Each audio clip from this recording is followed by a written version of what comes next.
I think that oftentimes we spend a lot of time trying to create these big dreams that we have for ourselves, that we miss out on, all the possibilities of creating them in smaller fractions.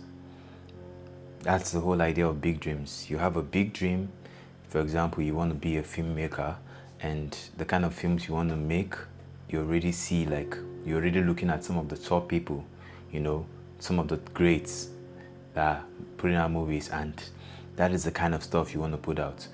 But even though you have the idea, you know what you want to put out, you have this perfect idea of what you want to put out, but the resources are not available, or you don't have the capacity to build that, put out that level of of a project.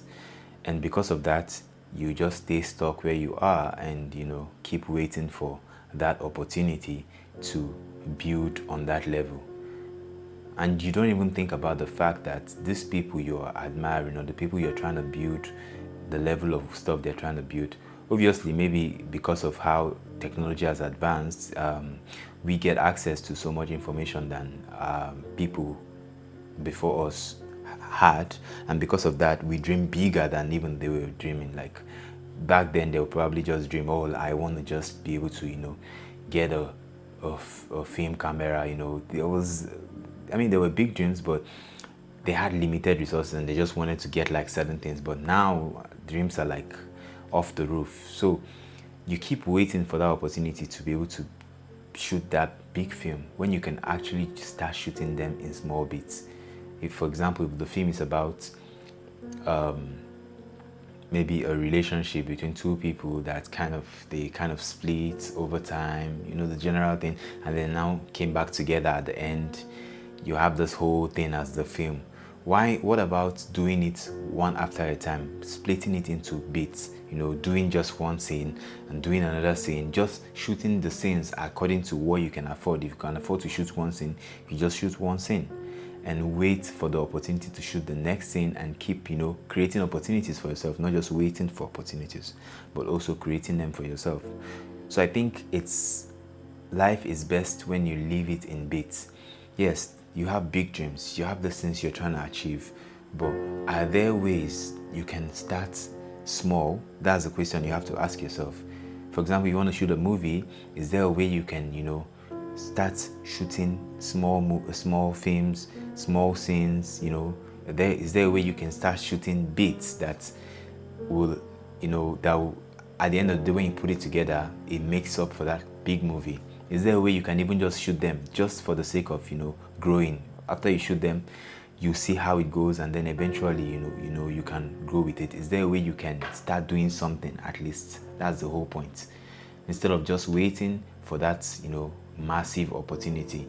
And what the funny thing is, doing things in bits does a couple of things for you. One, it gives you the confidence. If you do something in bits, you start getting some level of confidence that you didn't even have before doing it, because you were not doing anything. So doing it even in the smallest fraction gives you a level of confidence for you to go higher and higher and higher. And before you know it, when you get to that level where you can actually do it on a very big level, you have enough confidence. You're not frightened by how big it is anymore, because you have done so much. It's like a way of building your resume. You build small, you build a little bit here, you build a little bit here, and when you finally meet that opportunity that gives you the big project, you're able to handle it very well, because you already have training with the small things that you have been doing. So it also helps you with motivation. When you do something in a small level, once you win on that level, you congratulate yourself. You tell yourself, yeah, I did really great, and you want to do more. So that motivation is also there.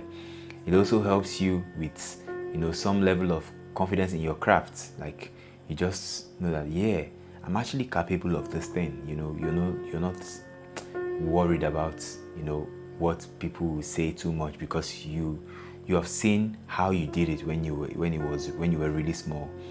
Now you believe you're going to do it even better when you grow. There's one more thing it does is, when you're doing something in small bits, it's in small bits, right? So it's like you're practicing. Mistakes that you would make when you are doing it on the big level, you make those mistakes when you're still doing it on the small bits.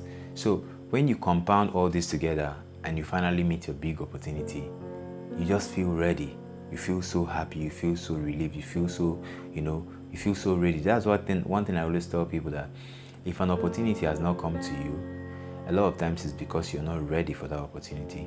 So build on the level where you are until that opportunity arrives. Yes, I'm not saying this as a general thing. Yes, some people are ready for certain opportunities. I mean, they have done all they need to do and they are ready.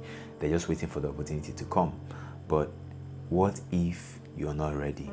You will never know until you actually try to explore things on the level, on your own capacity, so that when that big thing comes, you will now like attack it as somebody who has actually been waiting for it. Waiting is not always about, just sitting and waiting. Waiting sometimes is about, doing something. Waiting is about doing it in small bits. Waiting is about having small wins. Sometimes that's what waiting looks like. It's not just, yeah, I'm ready and just waiting for the opportunity to come. Nah, sometimes waiting looks a bit different. So try to do things that you do. Every big dream that you have, try to cut it down into pieces and see how you can actually. Sometimes things look very frightening when they are really big, but when you break it down, it looks a lot smaller. It looks a lot achievable. It looks more achievable. It looks, a lot easier to achieve. So when you're looking at your big dream, try to cut it down. Look at it in small pieces.